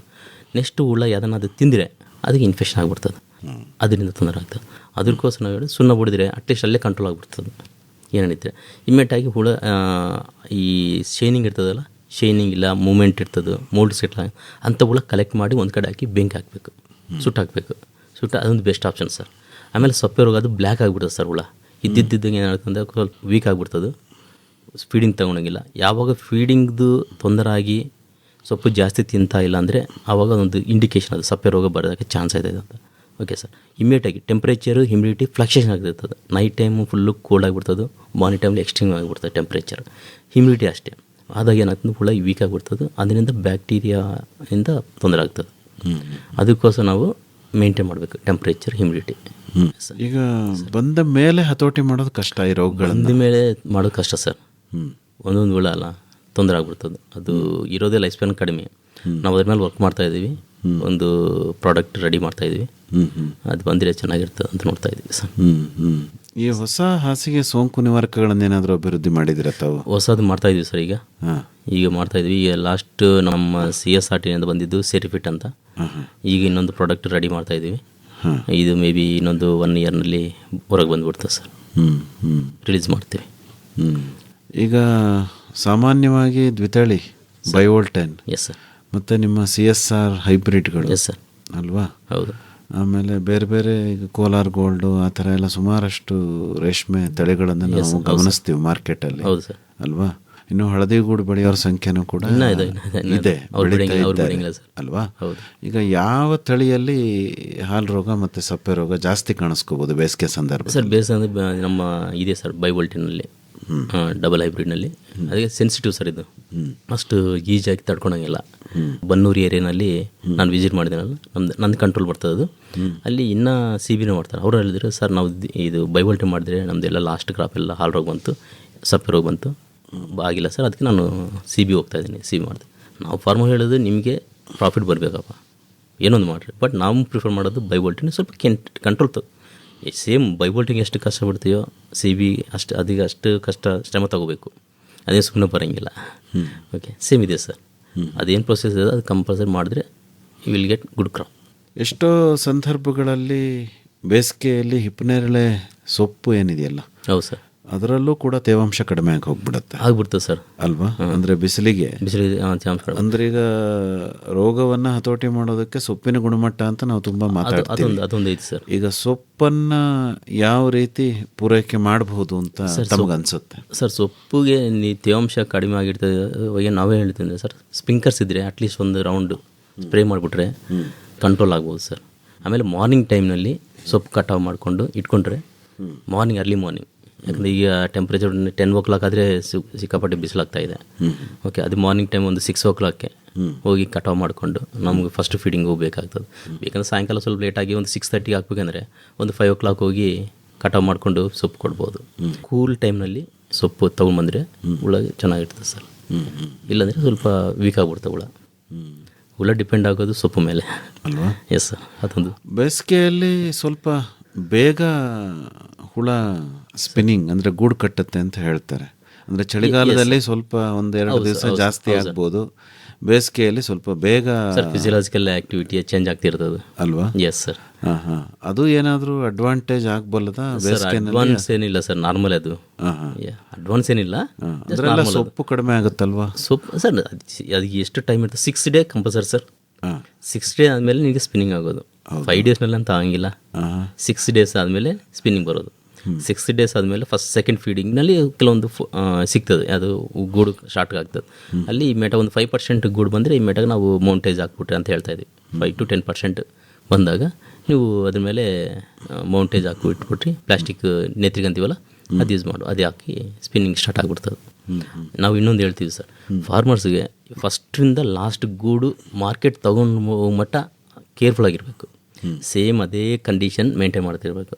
ಫಸ್ಟ್ ಡೇ ಜಾಗಲಿಂದ ಬಂದಾಗ ನಮ್ಮ ರೇರಿಂಗ್ ಹೌಸ್ಗೆ ಬಂದಿರ್ತದಲ್ಲ ಹುಳ, ಫಾರ್ಮರ್ಸ್ ಮನೆ, ಆವತ್ತು ಏನೈತೆ ಕಂಡೀಷನ್ನು ಲಾಸ್ಟ್ ಹಾರ್ವೆಸ್ಟ್ ಮಾಡಿಕೊಂಡು ತೊಗೊಂಡೋಗೋ ಮಟ್ಟ ಸೇಮ್ ಅದೇ ಕಂಡೀಷನ್ ಇರಬೇಕು. ಟೆಂಪರೇಚರ್ ಆಗಲಿ ಹ್ಯುಮಿಡಿಟಿ ಆಗಲಿ. ಕೆಲವೊಂದು ಫಾರ್ಮರ್ಸ್ ರೀಸೆಂಟಾಗಿ ಹೇಳಿದೆ ಸರ್, ಅವ್ರು ಏನಾದರೆ ಅವರು ವೈಟ್ ನಮ್ಮ ಬೈವೋಲ್ಟಿನ್ ರೇರಿಂಗ್ ಮಾಡ್ಯಾರ, ಮಾರ್ಕೆಟ್ ತೊಗೊಂಡೋಗ್ಯಾರ ಅಂತ, ರಾಮನಗರ ಮಾರ್ಕೆಟ್. ಗೂಡು ಅದ್ರ ಮೇಲೆ ಟ್ರೇ ಇರ್ತಾವಲ್ಲ, ಅದು ಹಾಕಿದ್ಮೇಲೆ ಫುಲ್ ಕಪ್ಪು ಆಗ್ಬಿಟ್ಟವಂತ, ಫುಲ್ಲು ಕಪ್ಪಾಡು ಬ್ಲ್ಯಾಕ್ ಕಲರ್ ಬಂದಿದೆ ಅಂತ. ಗೂಡೆಲ್ಲ ಫುಲ್ ಬ್ಲ್ಯಾಕ್ ಆಗಿದೆ ಸರ್, ರೇಟ್ ಕಡಿಮೆ ಆಗೈತೆ. ಯಾಕೆ ಇರ್ಬೋದು ಸರ್? ನಾನು ಏನು ಮಾಡಿದ್ರಿ ನೀವು ಅಂದರೆ, ಗೂಡು ಕಟ್ಟೋ ಟೈಮ್ನಲ್ಲಿ ವಿಂಡೋಸ್ ಎಲ್ಲ ಕ್ಲೋಸ್ ಮಾಡಿಬಿಟ್ರಂತ. ಅಂದರೆ ಜಾಸ್ತಿ ಹೀಟ್ ಆಗಿಬಿಟ್ರೆ ಜಲ್ದಿ ಸ್ಪಿನ್ನಿಂಗ್ ಆಗ್ತದೆ ಅಂತ ಯಾರೋ ಹೇಳಿದ್ರಂತ. ಅವಾಗ ಏನು ಮಾಡ್ರೆ ಫುಲ್ಲು ಕ್ಲೋಸ್ ಮಾಡಿಬಿಟ್ರೆ. ಕ್ಲೋಸ್ ಮಾಡಿದಾಗ ಹ್ಯುಮಿಡಿಟಿ ಜಾಸ್ತಿ ಆಗೈತೆ. ಅದೇ ಹೇಳ್ತಾ ಇದ್ದೀವಿ, ಕ್ಲೋಸ್ ಮಾಡೋದಂದರೆ ಸುಮ್ಮನೆ ಕ್ಲೋಸ್ ಮಾಡಿಲ್ಲ, ಅದು ಪ್ಲಾಸ್ಟಿಕ್ದು ಕ್ಲೋಸ್ ಮಾಡ್ತಾಯಿದ್ದಾರೆ. ಅವಾಗ ಏನಾಗ್ತಂದರೆ ಹ್ಯುಮಿಡಿಟಿ ಹೊರಗೆ ಹೋಗಂಗಿಲ್ಲ, ಅಲ್ಲೇ ಇರ್ತದೆ. ಅಲ್ಲಿಂದ ಏನಾಗ್ತದೆ, ಸೊಪ್ಪೆ ರೋಗ ಬಂದಿರ್ತದೆ. ಸೊಪ್ಪೆ ರೋಗ ಬಂದರೆ ಇಮ್ಮಿಡಿಯೇಟಾಗಿ ಬ್ಲ್ಯಾಕ್ ಆಗಿಬಿಡ್ತದೆ, ಹುಳ ಸತ್ತೋಗ್ಬಿಡ್ತದೆ. ಸತ್ತೋದ ಮೇಲೆ ಬ್ಲ್ಯಾಕ್ ಆಗಿಬಿಡ್ತದೆ, ಫುಲ್ ಸ್ಮೆಲ್ ಬಂದುಬಿಡ್ತದೆ, ಪಂಜೆಂಟ್ ಸ್ಮೆಲ್ ಬಂದೆ ಅದು ತೊಂದರೆ ಆಗಿಬಿಡ್ತಾ ಇದೆ. ಅದಕ್ಕೋಸ್ಕರ ಫಸ್ಟಿಂದ ಲಾಸ್ಟ್ ಕಕ್ಕುನ್ ಮಾರ್ಕೆಟ್ ಹೋಗಿ ಆ್ಯಕ್ಷನ್ ಆಗ್ಮಟ್ಟ ನಿಮ್ಮದು ಜವಾಬ್ದಾರಿ. ಸೇಮ್ ಅದೇ ಟೈಪ್ ಇರಬೇಕು ಅಂತ ಹೇಳ್ತಾ ಇದ್ವಿ. ಅಲ್ಲಿಂದ ಮಾರ್ಕೆಟ್ ಆದಮೇಲೆ ಮುಗಿತೀನಿ ನಾ, ಅಮೌಂಟ್ ಬಂದು ತೊಗೊಂಬಂದು ಬರ್ತಾನೆಪ್ಪ, ಕ್ಲಿಯರ್ ಆಗ್ತದೆ. ಡಾಕ್ಟ್ರೇ, ಈಗ ಬೇಸಿಗೆಯಲ್ಲಿ ಸಾಮಾನ್ಯವಾಗಿ ಈ ಎರಡೇ ಕಾಯಿಲೆಗಳ ಬರೋದು, ಹಾಲು ರೋಗ ಮತ್ತು ಸಪ್ಪೆ ರೋಗ ಅಷ್ಟೇ ಸರ್. ಅವೆರಡೇ. ಈಗ ಹಾಲು ರೋಗ ಮೇನು, ಸಪ್ಪೆ ರೋಗ ಲೀಫ್ದು ಏನನ್ನ ಕ್ವಾಲಿಟಿ ಇಲ್ಲಾಂದರೆ ಸಪ್ಪೆ ರೋಗ ಬರೋಕ್ಕೆ ಚಾನ್ಸ್ ಇರ್ತದೆ. ಅಲ್ಲಿ ಒಂದು ಬೇರೆ ಇನ್ಯಾವ ಸಮಸ್ಯೆಗಳು ಇಲ್ಲ. ಸಮಸ್ಯೆ ಹುಳನ ಇಲ್ಲಿ ಸರ್. ಈಗ ಸರ್ ರೇಷ್ಮೆ ಹುಳುಗಳಿಗೆ ಬರುವಂತಹ ರೋಗವನ್ನು ಹತೋಟಿ ಮಾಡೋದಕ್ಕೆ ಸರ್ ಸೋಂಕು ನಿವಾರಣೆನೇ ಮೊದಲನೇ ಆದ್ಯತೆ ಅಂತ ಹೇಳ್ತೀರಿ ಅಲ್ವಾ? Yes sir. ಸರಿಯಾದ ರೀತಿಯಲ್ಲಿ ಹುಳು ಸಾಕಣಾ ಮನೆಯ ಸೋಂಕು ನಿವಾರಣೆ ಮಾಡಿಕೊಂಡ್ರೆ ಹುಳುಗಳು ಆರೋಗ್ಯವಾಗಿ ಇರ್ತವೆ. ಸರ್ ಉಷ್ಣಾಂಶ ಮತ್ತು ತೇವಾಂಶ ಅದು ನೋಡ್ಕೋಬೇಕು. ಆಮೇಲೆ ಇನ್ನೊಂದು ಸರ್, ಈಗ ಕೆಲವೊಂದು ಫಾರ್ಮರ್ಸ್ ಹೇಳ್ತಾರೆ ಡಿಸ್ಇನ್ಫೆಕ್ಷನ್ ಹೆಂಗೆ ಮಾಡ್ತಿದ್ದೆ. ಫಸ್ಟು ಆ್ಯಕ್ಚುಲಿ ಮಾಡ್ತೋದೆ ನಾನು. ಡಿಸ್ಇನ್ಫೆಕ್ಷನ್ ಹೆಂಗೆ ಮಾಡ್ತೀವಿ ಅಂದರೆ, ನಾವು ಬ್ಯಾರಲ್ 500 ಲೀಟರ್ಸ್ 600 ಲೀಟರ್ಸ್ ಅಷ್ಟು ಯೂಸ್ ಮಾಡ್ತೀವಿ ಅಂತಾರೆ. ಅಷ್ಟು ನೆಸಿಟಿ ಇಲ್ಲ ಸರ್. ಅಷ್ಟು ಜಾಸ್ತಿ ಯೂಸ್ ಮಾಡೋದು ವೇಸ್ಟ್ ಅದು ಸುಮ್ಮನೆ. ನಾವು ಹೇಳ್ತೀವಿ ಪರ್ ಸ್ಕ್ವೇರ್ ಫೀಟ್ ಒಂದು ಚದರಪಡಿಗೆ 140 to 150 ml ಅಷ್ಟು ಯೂಸ್ ಮಾಡಬೇಕಂತ ಹೇಳ್ತೇವೆ. ಈಗ 20/30 ಅಂದರೆ 600 ಸ್ಕ್ವೇರ್ ಫೀಟ್ ಬರ್ತದೆ, 600 ಚದರಪಡಿ ಬರ್ತದೆ. 600 ಚದರಪಡಿಗೆ ನಾವು ಹೇಳೋದು 100 ಲೀಟರ್ ಸಾಕು ಅಷ್ಟು. ಇಲ್ಲ 1000 ಚದರಪಡಿ ಬಂತು 150 ಲೀಟರ್ಸ್ ಪ್ಲಸ್ ಅಡಿಷ್ನಲ್, ಪ್ಲಸ್ ಒಂದು 10% ಅಡಿಷ್ನಲ್ ಅಂತೆ. ಆವಾಗ 165 ಲೀಟರ್ಸ್ ಆಗ್ತದೆ. 165 ಲೀಟರ್ಸ್ ಅಂದರೆ ಕಷ್ಟ ಆಗ್ತದೆ. ಅದಕ್ಕೆ 200 ಲೀಟರ್ಸ್ ಒಂದು ಬ್ಯಾರಲ್ ಅಷ್ಟು ಕರೆಕ್ಟಾಗಿ ಪ್ರಮಾಣದಲ್ಲಿ ಸ್ಪ್ರೇ ಮಾಡಬೇಕು. ಸುಮ್ಮನೆ ಜಾಸ್ತಿ ಹಾಕಿ ಆಮೇಲೆ ಇದು ಬ್ಲೀಚಿಂಗ್ ಪೌಡರ್ ಆಗಲಿ, ಆಮೇಲೆ ಅಸ್ತ್ರ. ಕೆಲವೊಂದು ಸಾರಿ ಏನಾಗ್ತಂದರೆ ಅವರು ಒಂದು 500 ಲೀಟರ್ಸ್ ಯೂಸ್ ಮಾಡಬೇಕಂತ ನೋಡಿದಾಗ ಒಂದು ಪ್ಯಾಕೆಟ್ ಇರ್ತದೆ. ಆವಾಗ ಒಂದೇ ಪ್ಯಾಕೆಟ್ ಹಾಕಿ ಹೊಡೆದ್ರೆ ಅದು ವರ್ಕ್ ಆಗಂಗಿಲ್ಲ, ಬರೀ ಖಾಲಿ ನೀರಿನಲ್ಲಿ ಹೊಡೆದಂಗೆ ಸ್ಪ್ರೇ ಮಾಡ್ದಂಗೆ ಇರ್ತದೆ. ಅದಕ್ಕೋಸ್ಕರ ಕರೆಕ್ಟಾಗಿ ಎಷ್ಟು ನಮಗೆ ಪ್ರಮಾಣ ಬೇಕು ಕ್ಯಾಲ್ಕುಲೇಷನ್ ಮಾಡ್ಕೋಬೇಕು. ಒಂದು 1000 ಚದರಪಡಿಗೆ 200 ಲೀಟರ್, 150 ಲೀಟರ್ಸ್ ನಾವು ಹೇಳೋದು sir. 150 plus 10% additional, 10% additional 165 litres ಆಗ್ತದೆ. 165 ಲೀಟರ್ ಮತ್ತು 50 ಲೀಟರ್ಸ್ ಅವರು ಮಗ್ನಲ್ಲಿ ತೊಗೊಂಡು ಹಾಕಕ್ಕೆ ಬರೋಂಗಿಲ್ಲ. ಅಂದರೆ 200 ಲೀಟರ್ಸ್ ರೌಂಡ್ ಫಿಗರ್ ಮಾಡಿಕೊಂಡ್ರೆ 200 ಲೀಟರ್ಸ್. 200 ಲೀಟರ್ಸ್ ಒಂದು 1000 ಚದರಪಡಿಗೆ ಆ ಪ್ರಮಾಣದಲ್ಲಿ ತೊಗೊಂಡು ಸ್ಪ್ರೇ ಮಾಡ್ಕೋಬೇಕು. ಮಾಡಿದಾಗ ಕ್ಲಿಯರ್ ಆಗಿಬಿಡ್ತದೆ ಅಲ್ವಾ? Yes sir. ಅಂದರೆ ಇವ್ರಿಗೆ ನೀರನ್ನು ಜಾಸ್ತಿ ಬಳಸಬೇಕು ಅನ್ನೋದೊಂದು ಇರುತ್ತೆ ಮನಸ್ಸಿನಲ್ಲಿ. ಹೌದು ಸರ್ ಅಲ್ವಾ? ಡ್ರೆಂಚಿಂಗ್ ಮಾಡೋದು ನೀಟಾಗಿ ಮಾಡಬೇಕು ಸರ್. ಅದು ಕ್ಲೀನ್ ಮಾಡೋದು, ಡ್ರೆಂಚಿಂಗ್ ಅಂದರೆ ಸ್ಪ್ರೇ ಡಿಸ್ಇನ್ಫೆಕ್ಷನ್ ಮಾಡೋದು, ನೀಟಾಗಿ ಡಿಸ್ಇನ್ಫೆಕ್ಷನ್ ಮಾಡಬೇಕು. ಯಾವ ಸ್ಪ್ರೇಯರನ್ನು ಬಳಸಬೇಕು ಸರ್? ಪವರ್ ಸ್ಪ್ರೇ ಅಂತ ನಾವು ಹೇಳ್ತಾ ಇದ್ವಿ. ಒಂದು ಸಪ್ರೇಟ್ ಡಿಸ್ಇನ್ಫೆಕ್ಷನ್ ಯೂನಿಟ್ ಅಂತ ಒಂದು ಇದೆ, ಅಂಥದ್ದು ಯೂಸ್ ಮಾಡಿದ್ರೆ ಬೆಸ್ಟ್ ಸರ್. ಸ್ವಲ್ಪ ಪ್ರೆಸರ್ ಜಾಸ್ತಿ ಇರಬೇಕು. ಯಾಕಂದರೆ ಮೇಲೆ ಹೈಟ್ ಇರ್ತವೆ. ಕೆಲವೊಂದು ಫಾರ್ಮರ್ಸ್ದು ರೇರಿಂಗ್ ಹೌಸು ಫುಲ್ ಹೈಟ್ನಲ್ಲಿ ಇರ್ತದೆ, ಎಲ್ಲಿ ಗ್ಯಾಪ್ ಇರಬಾರ್ದು. ನಾವು ರೇರಿಂಗ್ ಹೌಸ್ ಅಂದರೆ ರೇರಿಂಗ್ ಹೌಸ್ ಸರೌಂಡಿಂಗ್ ಆಗಲಿ, ಆಮೇಲೆ ರೇರಿಂಗ್ ಹೌಸ್ನಲ್ಲಿ ರೇರಿಂಗ್ ಹೌಸ್ ಡಿಸ್ಇನ್ಫೆಕ್ಷನ್ ಮಾಡ್ತಂದ್ರೆ ಎಲ್ಲಿ ಗ್ಯಾಪ್ ಇರಬಾರ್ದು. ಕೆಲವರು ಈ ಕಡಿಮೆ ಖರ್ಚಿನ ಮನೆ ಕಟ್ಕೊಂಡಿರ್ತಾರೆ ಡಾಕ್ಟ್ರೆ. ಹೌದು ಸರ್. ಅಂದರೆ ಈಗ ಏನೋ ಸೋಗೆ ಗರಿ ಮನೆಗಳನ್ನು ಕೂಡ ಕಟ್ಕೊಂಡು ರೇಷ್ಮೆ ಹುಳು ಸಾಕಾಣಿಕೆ ಮಾಡ್ತಾರೆ. ಹೌದು. ಈಗ ಅಂಥವ್ರು ಏನು ಮಾಡಬೇಕು ಸರ್? ಯಾರನ್ನಾಗಲಿ ಸರ್, ಏನೇನಿಲ್ಲ ಅವ್ರದ್ದು ರೇರಿಂಗ್ ಔಟ್ ಸೈಜ್ ಎಷ್ಟೈತೆ ಅದ್ರ ತಕ್ಕಂಗೆ ನಾವು ಡಿಸ್ಇನ್ಫೆಕ್ಷನ್ ಸೊಲ್ಯೂಷನ್ ಪ್ರಿಪೇರ್ ಮಾಡ್ಕೋಬೇಕು ಅಲ್ವಾ? ಹೌದು. ಇಲ್ಲ ಕೆಲವೊಂದು ಬ್ಲೀಚಿಂಗ್ ಪೌಡರ್ ಯೂಸ್ ಮಾಡಿದಾಗ ಏನಾಗ್ತದೆ ಅಂದರೆ ಈ ಮೆಟಲ್ ಐಟಮ್ ಇರ್ತದಲ್ಲ, ಈ ನೈಲ್ ಅಂತೀವಲ್ಲ, ಮೆಟಲ್ ಐಟಮ್ ಎಲ್ಲ ರಸ್ಟ್ ಹಿಡಿದು ಬಿಡ್ತದೆ. ಅದಕ್ಕೋಸ್ಕರ ಅವ್ರು ಏನಂತಾರೆ, ಸರ್ ನಾವು ಬ್ಲೀಚಿಂಗ್ ಪೌಡರ್ ಯೂಸ್ ಮಾಡೋಂಗಿಲ್ಲ, ಸ್ವಲ್ಪ ತೊಂದರೆ ಆಗ್ಬಿಡ್ತಂದೆ.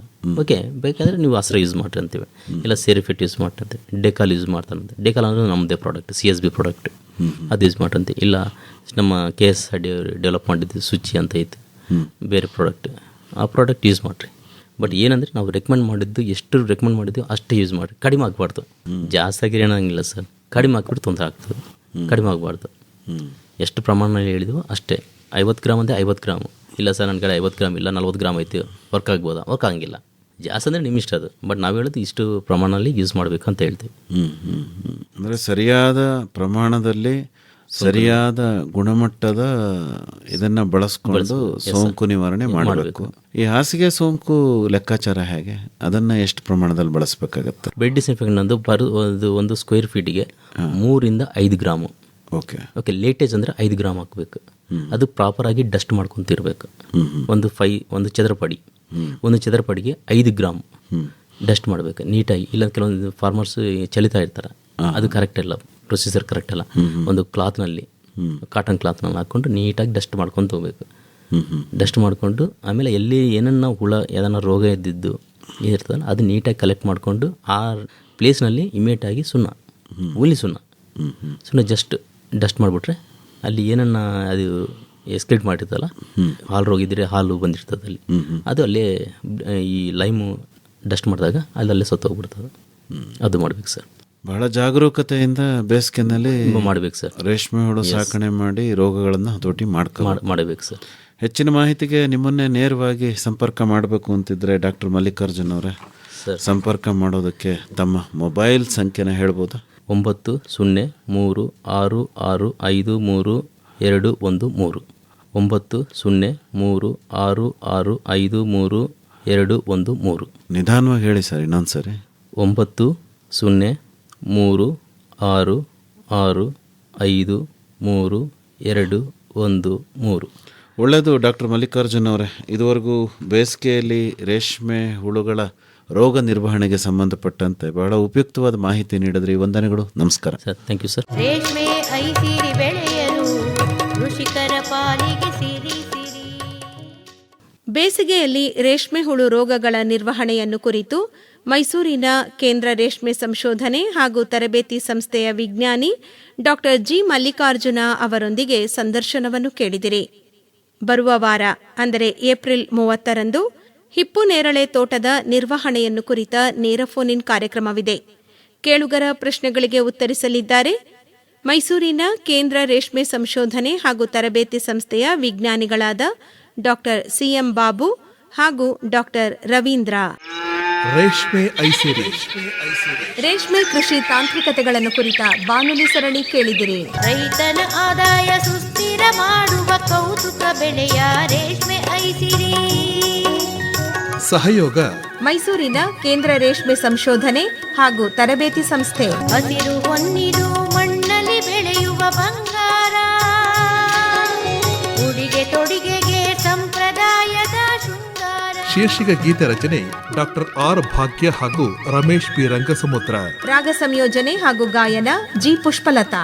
ಸಂಕಲನ R ಲೋಕೇಶ್ವರಿ. ರೇಷ್ಮೆ ಐಸಿರಿ ಬೆಳೆಯಲು ಕೃಷಿಕರ ಪಾಲಿಗೆ ಸಿರಿ ಸಿರಿ. ಪರಿಕಲ್ಪನೆ ಹಾಗೂ ನಿರ್ಮಾಣ N ಕೇಶವಮೂರ್ತಿ. ಕೃಷಿಕರ ಪಾಲಿಗೆ ಸಿರಿ ಸಿರಿ. ರೇಷ್ಮೆ ಐಸಿರಿ ಬೆಳೆಯಲು ಕೃಷಿಕರ ಪಾಲಿಗೆ